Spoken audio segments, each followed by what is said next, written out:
conférence, c'est la troisième conférence de notre cycle Histoire du féminisme chrétien, transmission du matrimoine intergénérationnel. Et en fait, nous avions choisi de faire ce cycle suite à la fusion de notre association avec Fedless, Femmes et Hommes, Égalité, droits et liberté dans les églises et la société. En fait, nous souhaitions mieux comprendre dans quel contexte nos sœurs catholiques et premières chrétiennes se sont engagées pour une égalité entre les femmes et les hommes. Et notre objectif, c'est de trouver de l'inspiration, des modèles dans ces combats passés pour mener nos combats actuels.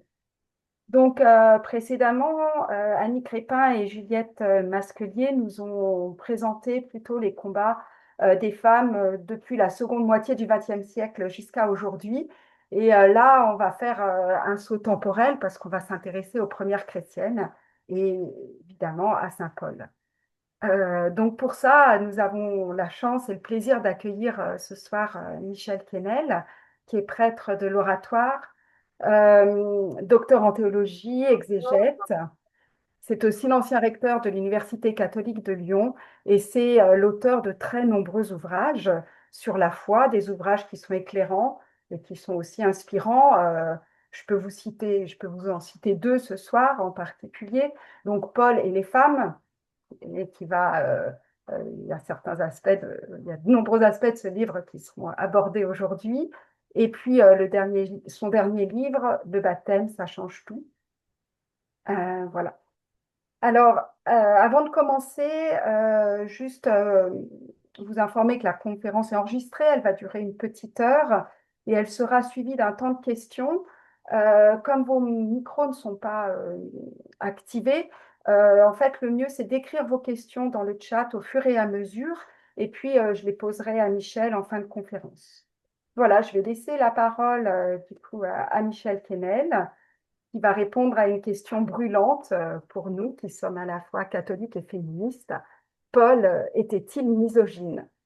Voilà, donc Michel, vous pouvez partager votre écran et puis Alors, je partage mon écran. Voilà, merci d'être présent pour cette visioconférence que j'ai intitulée Paul était-il misogyne? Et j'ai mis en sous-titre Histoire d'un malentendu. J'introduis la question. La misogynie de l'apôtre Paul est presque proverbiale. Il est vrai qu'on peut lire dans des épîtres qui lui sont attribuées, les 13 regroupés dans ce qu'on appelle le corpus paulinien, des phrases inacceptables pour un lecteur du XXIe siècle. Donc, une phrase que j'isole de la première épître aux Corinthiens, chapitre 14, verset 34, que les femmes se taisent dans les assemblées, elles n'ont pas la permission de parler, elles doivent rester soumises, comme le dit aussi la loi. 1 Corinthiens 14, 34. Et puis un passage qui est extrait de la première à Timothée, chapitre 2, versets 9 à 12.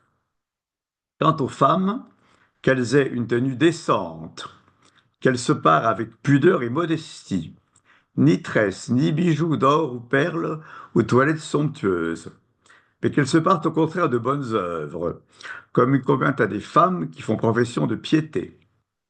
Pendant l'instruction, la femme doit garder le silence, en toute soumission. Je ne permets pas à la femme d'enseigner ni de dominer l'homme, qu'elle se tienne donc en silence. Je me permets de vous citer un article paru dans une revue mensuelle de 1975 dans laquelle je travaillais, dans laquelle une journaliste qui ne manquait pas de verve règle son compte à l'apôtre Paul. Elle avait été, comme de nombreuses jeunes filles de bonne famille, nées peu après la Seconde Guerre mondiale, élevée chez les religieuses. Elle conservait un souvenir cuisant de la façon dont l'aumônier utilisait l'apôtre Paul pour que ces demoiselles se tiennent tranquilles pendant les messes matinales et quotidiennes qui étaient programmées dans la scolarité. Je vous lis ce passage qui ne manque pas d'humour. J'ai été bien élevé. À jeun à 6h30 pendant des années, j'ai entendu la voix du chapelain du couvent lire et relire la première épître aux Corinthiens de Paul. C'était sa favorite. Au bord de l'hypoglycémie, j'ai vu les yeux du chapelain rouler vers nous, graines de femmes maudites, pour bien souligner les intentions du texte, que les femmes se taisent dans les assemblées, qu'elles se tiennent dans la soumission, ainsi que la loi même le dit. Si elles veulent s'instruire sur quelques points, qu'elles interrogent leur mari à la maison, car il est inconvenant pour une femme de parler dans une assemblée. Et même de bavarder, tonnait l'abbé. Nos bonnes mères complices approuvaient en silence. Ces discours de Paul au petit matin, c'était la peste. Nous n'en mourions pas toutes, mais toutes étions touchées. Alors effectivement, Paul a écrit les phrases que le chapelain incriminait, invoquait pour réclamer le silence. Certaines ont été citées au début de sa introduction, et l'on trouve dans des lettres publiées sous le nom de Paul d'autres propos à tonalité nettement misogyne, qui ne passaient déjà plus en 1975 et qui passent encore moins aujourd'hui. Je pense qu'il y a quand même deux réflexions à conduire. La première à propos de la misogynie. Est-il pertinent de se demander si Paul était misogyne? Certes, il existe en grec deux équivalents du français misogyne, misogynia et misogynia, ainsi que l'adjectif misogyne. Mais il s'agit d'une misogynie beaucoup plus agressive que le sens dans lequel nous employons le mot. Ça n'a rien à voir avec ce que nous mettons aujourd'hui sous ces mots. L'adjectif français misogyne, d'ailleurs, est très peu attesté en français avant le XVIIIe siècle. Et le concept de misogynie n'apparaît en français qu'en 1812. Donc, vous voyez, demander si Paul était misogyne, c'est quand même un peu anachronique. Puis l'autre réflexion concerne les écrits que l'on met sous le nom de Paul. Alors, je vais vous en montrer quelques-unes. Dans l'ensemble des épîtres qui sont dans le corpus paulinien, toutes ne sont pas de Paul, plusieurs sont de disciples. Celles qui sont vraiment de Paul sont celles que vous avez au tableau. La première aux Thessaloniciens, écrite vers l'année 50, la première aux Corinthiens, vers 53, la deuxième aux Corinthiens, vers 55, l'épître aux Galates, l'épître aux Romains, et Philippiens et Philémon, qui sont difficiles à dater, qui sont peut-être de l'époque où Paul est arrivé à Rome en 61, mais la date est débattue. Alors je vais parcourir quelques-unes de ces épîtres, en commençant par celles qui sont vraiment écrites par Paul, et puis après on ira voir celles qui sont écrites par des disciples. Première aux Thessaloniciens, la plus ancienne, donc vers l'année 50. On remarque que Paul se considérait comme le géniteur de l'Église locale, c'est lui qui l'avait fondée. Il peut employer pour se désigner lui-même des figures masculines et des figures féminines.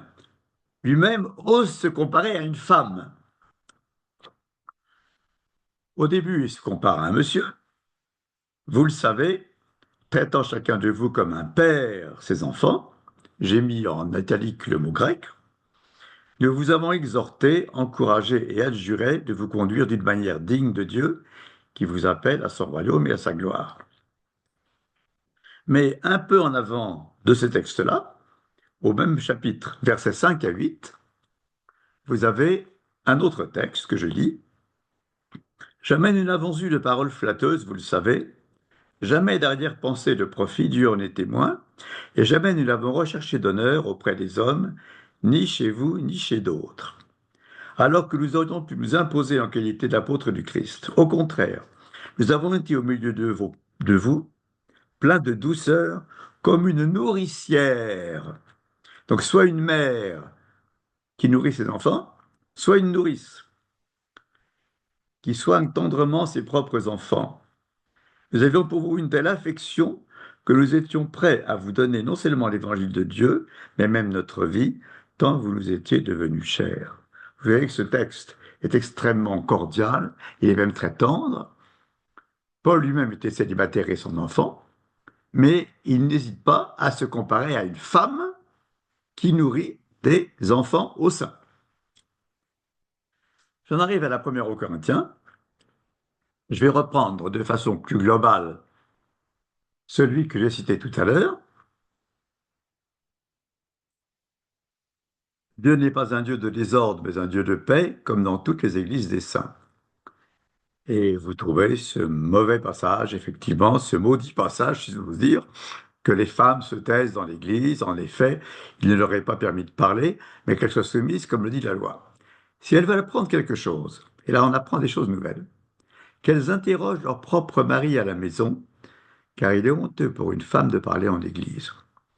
Ou bien la parole de Dieu provient-elle de chez vous? Ou bien est-elle parvenue qu'à vous seul? Demande de silence, effectivement, mais elle n'est pas compatible avec un autre passage de la même lettre, la première aux Corinthiens, qui est beaucoup plus long, que je cite maintenant. Vous aurez 2 diapositives pour que ça puisse être lisible. Début du texte.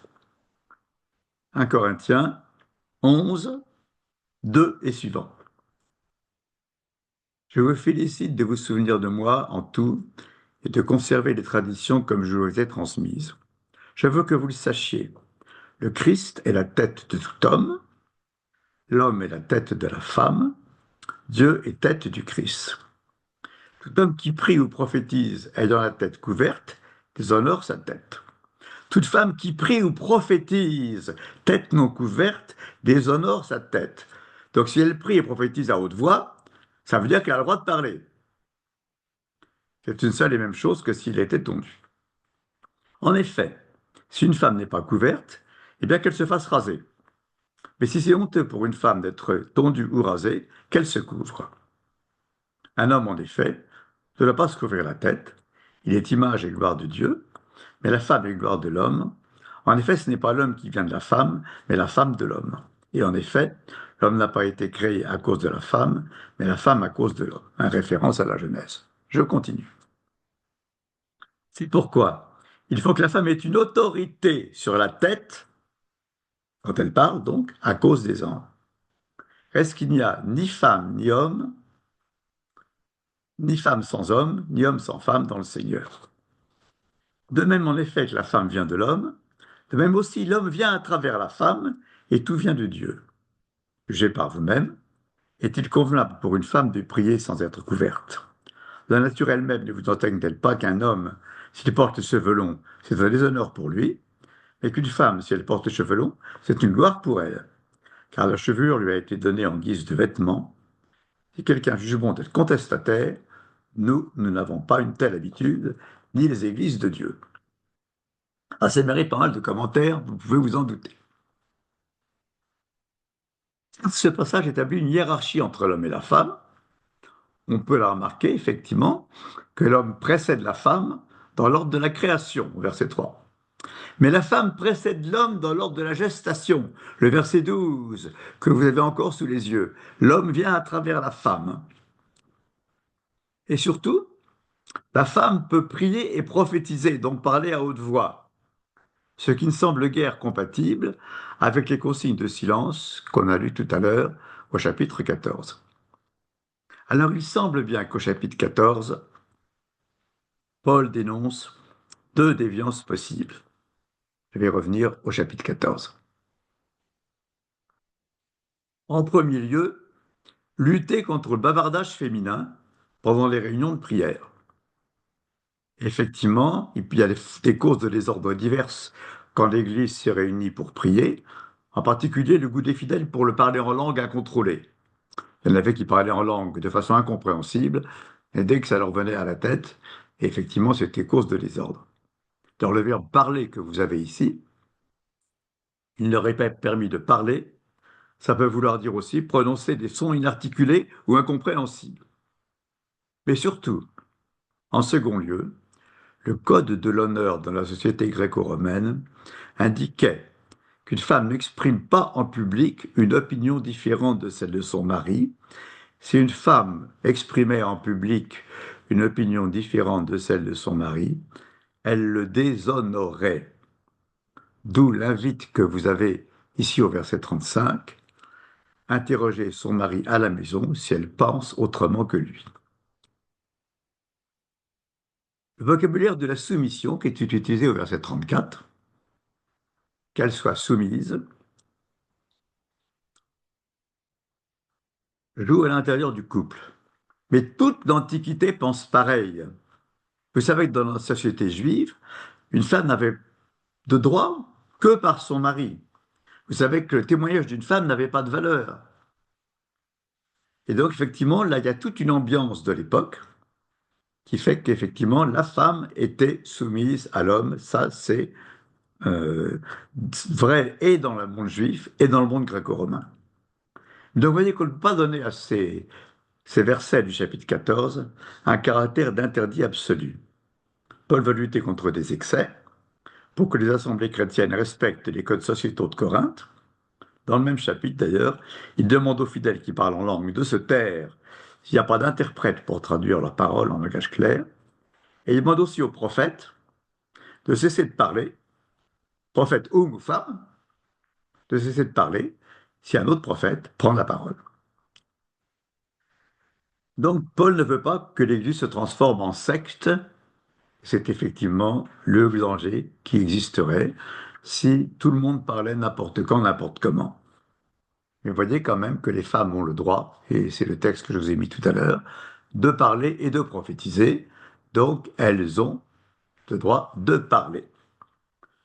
Il n'y a rien dans la deuxième aux Corinthiens qui nous intéresse.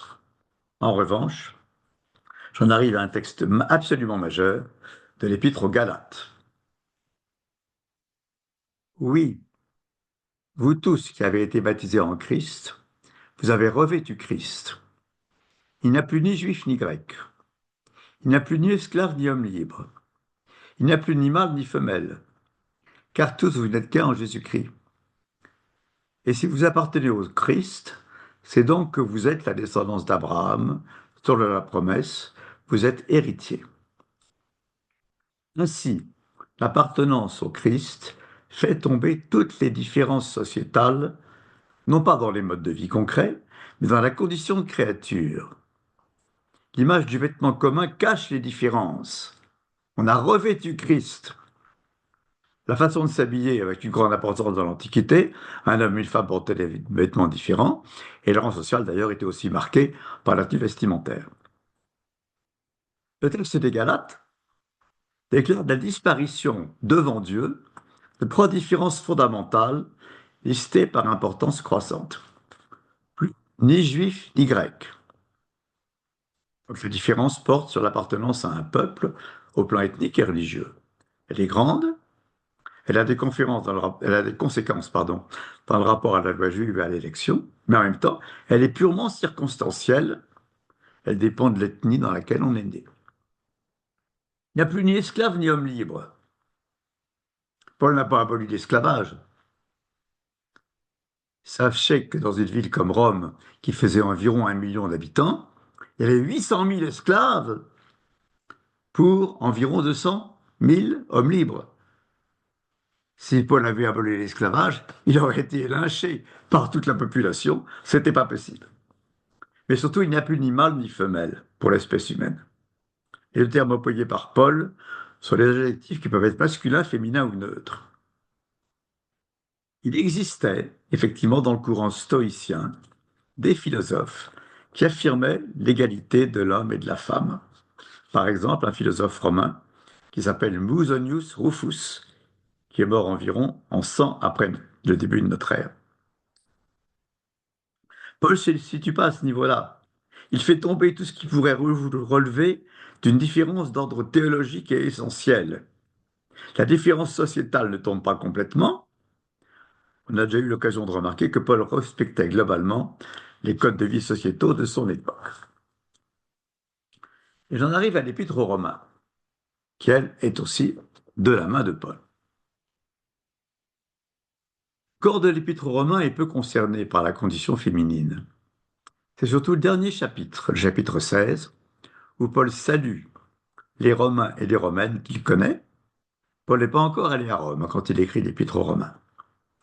Et on se rend compte de l'opinion de Paul sur les femmes. 10 femmes sont nommées dans les gens que Paul cite au chapitre 16. Je n'en citerai que 3 de ce qu'il dit d'elle est significatif.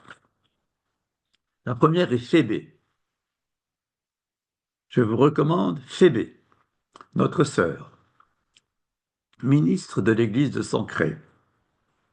Accueillez-la dans le Seigneur d'une manière digne des saints, aidez-la en toute affaire où elle aurait besoin de vous, car elle a été une protectrice pour bien des gens et pour moi-même. Paul écrit l'Épître aux Romains depuis Corinthe. Sancré est une ville de taille moyenne, c'est l'avant-porte de Corinthe sur la mer Égée. Phébé y exerce un ministère ecclésial, qui n'est pas précisé. Le mot diaconos ne veut pas encore dire diacre. C'est un titre partagé par plusieurs missionnaires chrétiens. Il est vraisemblable que cette dame soit la responsable du groupe chargé de porter la lettre aux Romains à Rome depuis Corinthe. Elle est chef de mission. Une femme ne voyageait jamais seule, surtout en bateau. En outre, le porteur était en général chargé de lire la lettre au destinataire. Donc Madame Phébé est chargée de lire les 16 chapitres de l'Épître aux Romains aux différentes églises de Rome. Dans le verset suivant, on trouve un couple. Saluez Prisca et Aquilas, mes collaborateurs en Jésus-Christ. Pour me sauver la vie, ils ont risqué leur tête. Je ne suis pas seul à leur être reconnaissant.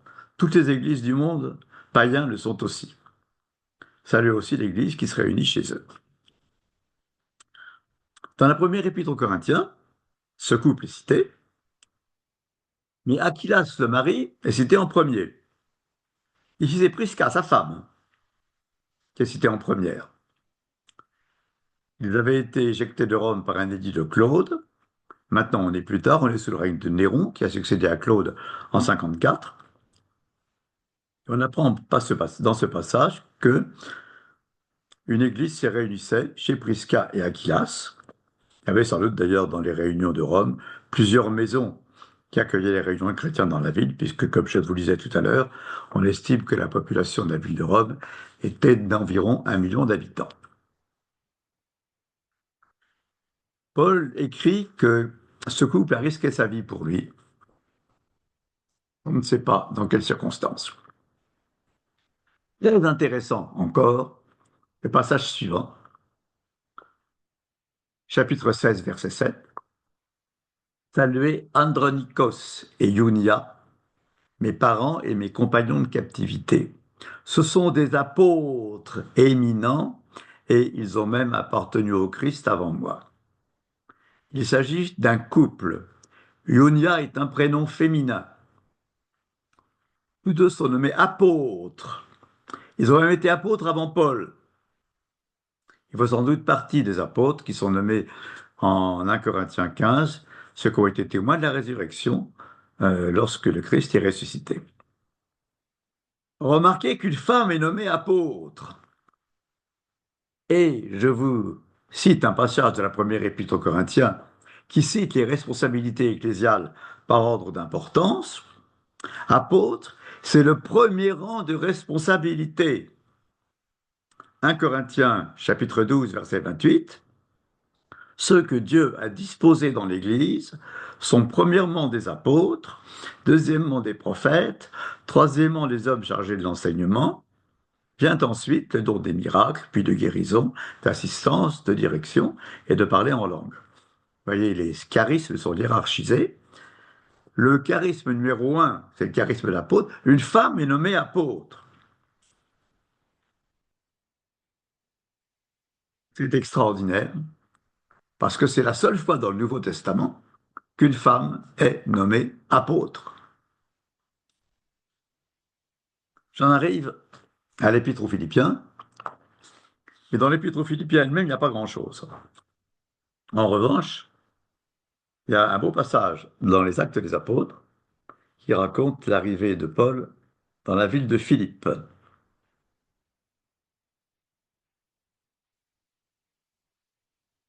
Philippe est en Macédoine, c'est-à-dire sur la côte nord de la Grèce actuelle, légèrement à l'est de Thessalonique, qui est la capitale de la Macédoine.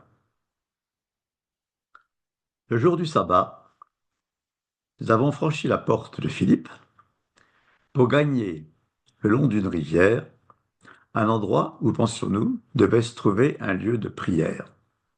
Une fois assis, nous avons parlé aux femmes qui s'y trouvaient réunies. L'une d'elles, nommée Lydie, était une marchande de pourpre, originaire de la ville de Thyatire, qui adorait déjà Dieu. Elle était toute oreille, car le Seigneur avait ouvert son cœur pour la rendre attentive aux paroles de Paul. Lorsqu'elle eut reçu le baptême, elle et sa maison, elle nous invita en ces termes: puisque vous estimez que je crois au Seigneur, venez loger chez moi. Et elle nous a forcés d'accepter. Alors, je prends un passage qui n'est pas de saint Paul, hein, c'est saint Luc, l'auteur des Actes des Apôtres. La ville de Philippe est la première ville européenne visitée par Paul et son compagnon Silas. Un groupe de femmes, dont la plupart sont juives, est réuni pour prier. Il n'y a apparemment pas d'hommes présents. C'est conforme à la pratique courante dans les synagogues, où hommes et femmes priaient dans des espaces différents. Il était fréquent que les synagogues soient bâties en bordure d'un cours d'eau, ce qui facilitait la pratique des rites de purification. Mais nous sommes ici apparemment en plein air. La synagogue, on est en plein air. Et Lydie apparemment n'est pas juive, car elle adorait Dieu. Le terme adorateur de Dieu désigne des non-juifs qui adhéraient à la foi juive. Pour les hommes qui faisaient une telle démarche, il y avait une distinction entre ce qu'on appelait les prosélytes de la porte, qui adhéraient à la foi juive mais n'acceptaient pas de se faire circoncire, et les prosélytes tout court qui acceptaient la circoncision. Pour les femmes, bien sûr, il n'est pas question de circoncision, donc la distinction entre les différentes sortes de prosélytes n'a pas de valeur. L'accès de Lydie à la foi chrétienne semble être immédiate dès que Paul a prêché dans la réunion où ces dames étaient réunies en prière. Le jour même, semble-t-il, que Madame Lydie a reçu le baptême, avec toute sa maisonnée, donc sans doute aussi son mari, dont le nom n'est pas donné, et ses enfants. C'était apparemment une maîtresse femme, car vous voyez qu'elle contraignit, elle força Paul et ses compagnons à aller demeurer chez elle. Ils n'avaient pas le choix. Il est plaisant de voir Paul se soumettre à une femme, lui que l'on accuse de manquer d'égard pour le sexe dit faible. Là, je me prends le plaisir de vous montrer une photo où je célèbre la messe sur le site traditionnel de la rencontre entre Paul et Lydie. Il y a un site qui a été aménagé, il y a un ruisseau qui passe par là, et un hôtel circulaire a été bâti, et j'ai célébré la messe il y a quelques années quand je circulais en Macédoine. J'en arrive au billet à Philémon, un billet très court que Paul adresse à un chrétien de Colosse pour lui recommander de reprendre un esclave qui s'était enfui et que Paul a converti à la foi en Christ. On voit ici les premières lignes. Il n'y a pas de chapitre là, puisqu'il n'y a qu'un seul chapitre dans le billet à Philémon, il n'y a que des versets. Paul, prisonnier de Jésus-Christ, et Timothée, le frère, à Philémon, notre bien-aimé collaborateur, et à Aphia, notre sœur, et à Archippe, notre compagnon d'armes, et à l'Église qui s'est rassemblée dans sa maison. À vous grâce et paix de la part de Dieu notre Père et du Seigneur Jésus-Christ. Philémon est un chrétien de la ville de Colosse, en Asie mineure, à qui Paul adresse un billet personnel. En le saluant, l'apôtre salue également Aphia, qui est sans doute sa femme, et Archippe, qui est sans doute leur fils.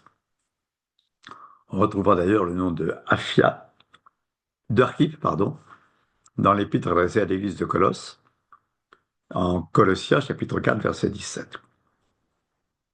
En saluant son destinataire, à qui il demande de bien accueillir un esclave appelé Onésime, qui s'était enfui de chez Philémon, mais que Paul a converti au christianisme et qu'il renvoie à Philémon.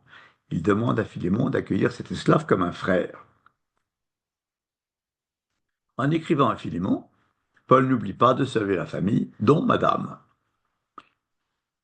Elle jouait certainement son rôle de maîtresse de maison lorsque l'Église se réunissait dans le couple, chez le couple. Peut-être avait-elle d'autres fonctions, mais le texte ne permet pas d'en savoir davantage. Donc, si je fais le bilan des épîtres authentiques de Paul, au terme de ce premier parcours dans les épîtres pauliniennes, nous pouvons conclure que le regard que l'apôtre porte sur les femmes est très comparable à celui qu'il porte sur les hommes de sexe masculin. Et lorsqu'on le confronte à celui que l'on trouve chez les auteurs de cette époque, il est même plutôt ouvert. Et même Paul est aussi ouvert aux femmes que Jésus l'était. Dans les églises fondées par Paul, des femmes exercent de réelles responsabilités. On l'a vu pour Phébé, dans la communauté chrétienne de Sancré, avant-port de Corinthe, qui transmit la lettre de Paul aux Romains depuis Corinthe. On l'a vu également pour Prisca, qui, avec son mari Aquilas, tient une maison où s'est réunie l'Église à Corinthe, puis à Rome.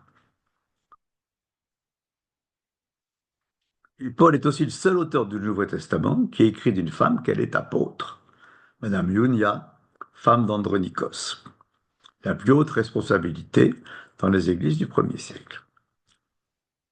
Chaudement saluée avec son mari dans le chapitre 16 de l'Épître aux Romains. Alors l'un des éléments qui a peut-être terni l'image de Paul dans son rapport aux femmes est le fait que Paul est resté célibataire sans enfant. Les raisons personnelles de ce choix ne sont pas pleinement connues. Des hypothèses ont été faites sur la question, aucune ne conduit à une certitude, ou au moins à une quasi-certitude.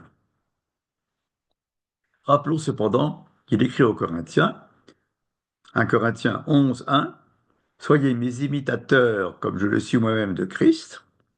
Jésus aussi était resté célibataire. Il avait même dit à propos du mariage et du célibat qu'il y avait des eunuques qui, je cite Matthieu 19, 12, il y a des eunuques qui se sont eux-mêmes rendus eunuques à cause du royaume des cieux. Jésus a valorisé le célibat, qui était plutôt mal vu à l'époque, et Paul également. Donc Paul et Jésus donnent au célibat des lettres de noblesse. Cela le conduit également à valoriser la virginité féminine. Mais ce n'est pas pour ça qu'il est antiféministe. Au chapitre 7 de la première aux Corinthiens, je vais revenir là-dessus, l'apôtre souligne la valeur éminente du célibat. Car la vie n'est pas limitée à la terre. En se consacrant à Dieu, la Vierge rend visible le monde nouveau. Elle contribue à donner sa dimension eschatologique à toute l'Église, qu'il s'agisse des femmes vierges ou des hommes vierges. Voilà un passage de 1 Corinthiens chapitre 7, versets 25 à 31. Au sujet des vierges, je n'ai pas de prescription du Seigneur. C'est une opinion que je donne,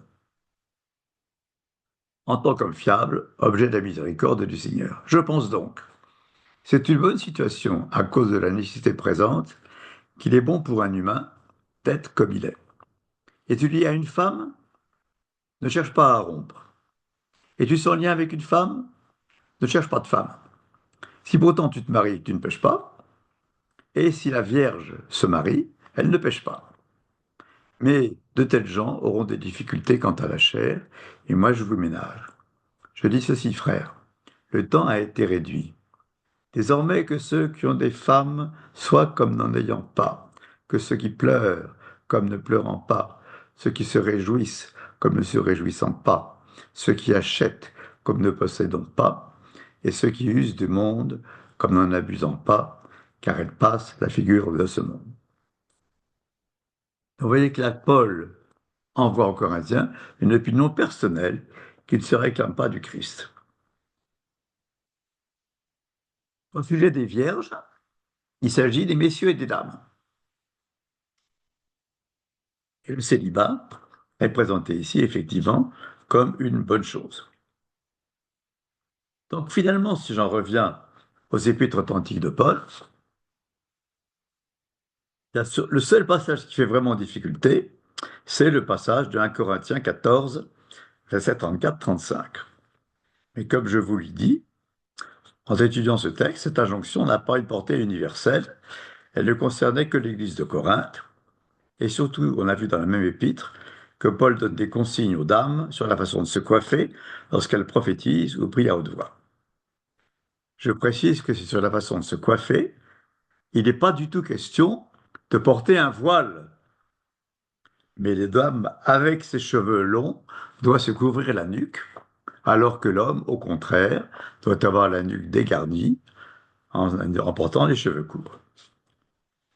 Et si la femme, effectivement, tient en public des opinions différentes de celles de son mari, elle risque de le déshonorer, et Paul veut bien se garder de cela. On arrive à Paul après Paul, c'est la deuxième partie qui sera plus courte, de ma conférence. Paul après Paul, des épîtres qui ne sont pas de lui, qui sont des épîtres adressées à des disciples, pardon, rédigées par des disciples, et dont on ignore quelquefois la date. La première, l'épître aux Colossiens, est sans doute des années 72-73, alors que Paul est mort en 64 ou 67, pendant les persécutions de Néron. Épouses, soyez soumises à vos maris, comme il se doit dans le Seigneur. Je vous ai dit que cette soumission était culturelle dans toutes les sociétés juives, grecques et romaines. Mais maris, aimez vos femmes et ne vous aigrissez pas contre elles. Vous avez un texte beaucoup plus long dans l'Épître aux Éphésiens, qui était très souvent utilisé dans les messes de mariage. Vous qui craignez le Christ, soumettez-vous les uns aux autres. Donc vous tous, hommes aux femmes et femmes aux hommes. Femmes, soyez soumises à vos maris comme au Seigneur, car le mari est le chef de la femme, tout comme le Christ est le chef de l'Église, lui le sauveur de son corps. Et comme l'Église est soumise au Christ, que les femmes soient soumises en tout à leur mari. Cependant, voyez toute la suite, Marie, aimez vos femmes comme le Christ aima l'Église et se livra lui-même pour elle. Il a voulu ainsi la rendre sainte, en la purifiant avec l'eau qui lave, et cela par la parole. Il a voulu se la présenter à lui-même, splendide, sans tache ni ride, ni aucun défaut. Il a voulu son Église sainte et irréprochable. C'est ainsi que le mari doit aimer sa femme comme son propre corps. Celui qui aime sa femme s'aime lui-même. Jamais personne n'a pris sa propre chair en aversion, au contraire, on la nourrit, on l'entoure d'attention comme le Christ a fait pour son Église. Ne sommes-nous pas les membres de son corps? C'est pourquoi l'homme quittera son père et sa mère, il s'attachera à sa femme, et tous deux ne seront qu'une seule chair. Ce mystère est grand. Moi, je déclare qu'il concerne le Christ et l'Église. En tout cas, chacun de vous, pour sa part, doit aimer sa femme comme lui-même et sa femme comme lui-même, pardon, et la femme respecter son mari. On peut distinguer trois parties dans ce paragraphe. D'abord, une prescription générale, le verset 21, sur la soumission mutuelle. Ensuite, un passage relativement bref sur la façon dont la femme doit considérer son mari, verset 22-24. Et ensuite, un passage sur la façon dont le mari doit aimer sa femme. Soumission mutuelle.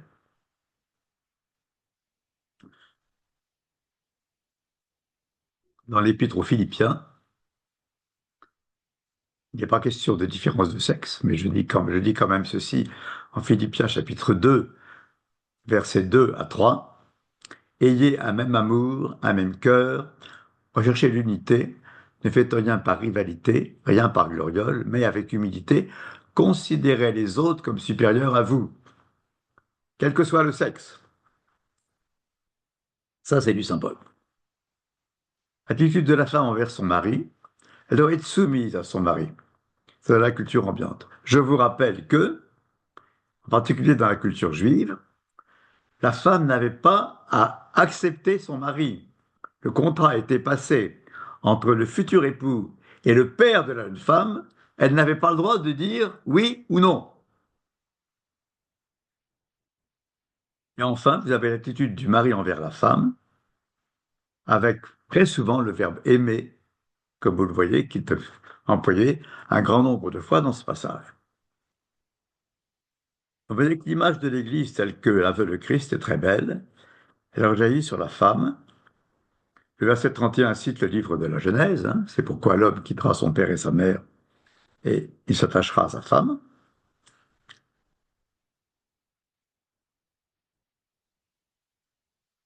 En revanche, il n'est pas demandé à la femme d'aimer son mari, mais de le respecter, parce que comme je vous le disais tout de suite, souvent elle ne l'a pas choisi. En général, elle ne l'a pas choisi. Donc il ne faut pas trop lui en demander quand même, puisque le contrat a été passé entre l'homme, le futur époux, et le père de la mariée. C'est vrai qu'il y a une dissymétrie dans la culture ambiante. La tonalité est pourtant très affectueuse. Si tous les maris pouvaient avoir une attitude aussi aimante envers leur épouse, la vie conjugale serait plus harmonieuse qu'elle ne l'est souvent. Rappelons aussi que les textes là ne sont pas de la main de Paul. Je vous rappelle que depuis tout à l'heure, je cite maintenant des textes qui ne sont pas de sa main, mais de la main de disciples. Alors les pires vis-à-vis des femmes, ce sont les plus tardifs, les textes écrits par des disciples, qui sont dans la première épître à Timothée et dans l'épître à Tite. Je prends principalement dans la première épître à Timothée. Je veux donc que les hommes prient en tout lieu, levant vers le ciel des mains saintes, sans colère ni dispute. Quant aux femmes, qu'elles aient une tenue décente, qu'elles se parent avec pudeur et modestie, ni tresses, ni bijoux d'or ou perles, ni toilettes somptueuses. J'avais lu ça tout à l'heure en introduction. Et qu'elles se partent au contraire de bonnes œuvres, comme il convient à des femmes qui font profession de piété. Pendant l'instruction, la femme doit garder le silence en toute soumission. Je ne permets pas à la femme d'enseigner ni de dominer l'homme. Qu'elle se tienne dans le silence. C'est Adam, en effet, qui fut formé le premier, Ève ensuite, et ce n'est pas Adam qui fut séduit, mais la femme qui fut séduite, qui tomba dans la transgression. Cependant, elle sera sauvée par sa maternité, à condition qu'elle persévère dans la foi, l'amour et la sainteté avec modestie. À condition qu'il persévère, pardon, tous les deux. Dans la foi, l'amour et la sainteté avec modestie. Ce passage porte sur le comportement de tout fidèle. L'essentiel du texte porte sur le comportement de la femme. Le vocabulaire de la soumission est à nouveau utilisé. Une façon marquante de voir que ce texte n'est pas de Paul, c'est que c'est Ève qui tomba dans la transgression. Je suis désolé, dans l'Épître aux Romains, qui est de la main de Paul, c'est Adam qui pécha, ce n'est pas Ève. Et donc c'est un disciple lointain qui écrivait vers la fin du 1er siècle, dans le premier épître à Timothée, qui prétend que c'est Ève qui fut séduite, et donc ça justifie tout ce qui est dit sur la femme dans le passage que je vous ai lu. Un passage plus précis sur les femmes des diacres. Là, à l'époque où nous sommes, vers les années 90-85, le diaconat est devenu un ministère institué dans les églises.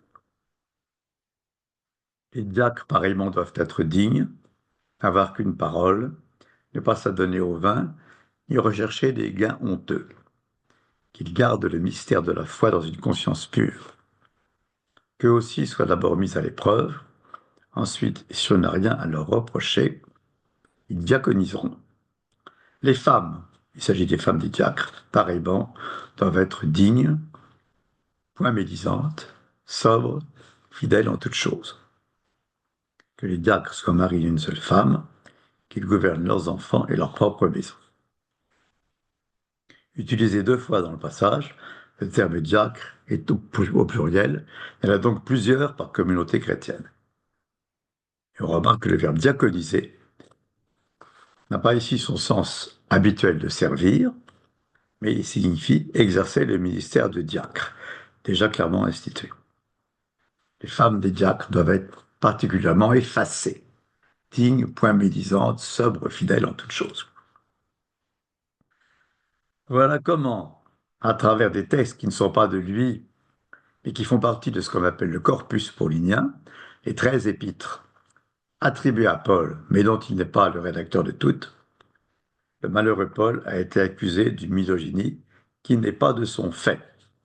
Il y a vraiment là un malentendu. Mais j'en arrive aux conclusions. Pensez-vous que la misogynie ecclésiale soit une affaire de l'Antiquité? Elle existe encore et on en trouve des traces, y compris dans les traductions de la Bible qui datent du XXe siècle. Et là, je vous mets en entier l'un des passages de ma conférence.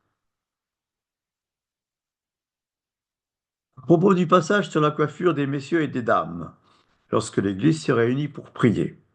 Un texte qui était long, que j'ai cité en entier, 1 Corinthiens chapitre 11, versets 2 à 16. Paul écrit dans la première épître aux Corinthiens, c'est pourquoi il faut que la femme ait une autorité sur la tête à cause des anges. Ce que nous lisons dans la Bible de Jérusalem, publiée en 1955, voilà pourquoi la femme doit avoir sur la tête un signe de sujétion, le exousia. Ainsi, le terme exousia, dans le Nouveau Testament, qui renvoie toujours à l'autorité exercée, jamais à l'autorité subie, a été traduit en 1955 par la très distinguée Bible de Jérusalem, à l'autorité que l'homme exerce sur la femme. Deuxième édition de la Bible de Jérusalem en 1973. Elle a conservé la même traduction que la première. Ça fait 50 ans. La troisième édition, publiée en 98, traduit le même verset en utilisant une paraphrase ambiguë, comme si elle ne voulait pas conserver le terme suggestion, sans totalement désavouer les éditions précédentes. Voilà pourquoi la femme doit se coiffer convenablement à cause des anges. Mais le texte dit qu'elle doit avoir un signe de puissance, d'autorité sur la tête, c'est-à-dire les cheveux longs qui lui couvrent la nuque. Je prends d'autres Bibles, là que vous n'avez pas au tableau.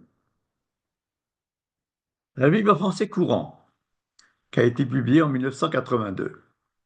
Le même verset est traduit. C'est pourquoi, à cause des anges, la femme doit avoir sur la tête un signe indiquant qu'elle est soumise à l'autorité de son mari. Il faut attendre l'édition suivante de 1997 pour trouver une traduction qui donne au terme exousia son sens véritable. C'est pourquoi, à cause des anges, la femme doit avoir sur la tête un signe marquant ses responsabilités. Les protestants francophones ont réagi un peu plus vite dans le cours du XXe siècle. L'édition 1902 de la Bible protestante de Second, qui est la Bible protestante de référence, en 1902, les protestants écrivaient encore: voilà pourquoi la femme doit avoir sur la tête une marque de dépendance à cause des anges. Alors, cette Bible a été rééditée en 2002, et effectivement, la Nouvelle Bible seconde, 2002, donne de ce verset une traduction correcte. C'est pourquoi la femme doit avoir sur la tête une marque d'autorité à cause des anges. Donc, vous voyez, ce bref voyage dans quelques traductions francophones illustre une chose. Des cultures qui plaçaient la femme en situation d'infériorité, lisait Paul en plaquant sur ses écrits leur propre mentalité. Rappelons qu'en France, là je vous apprends rien, il a fallu attendre 1944 pour que les femmes acquièrent le droit de vote et 1965 pour qu'une femme mariée puisse ouvrir un compte en banque sans l'autorisation de son mari. Donc, vous voyez qu'à propos de ce qu'il pensait des femmes, l'apôtre des actions, mon cher Paul, a été victime des préjugés de ses lecteurs pendant une vingtaine de siècles. Puisse cette conférence contribuer à lui rendre justice. Je vous remercie de votre attention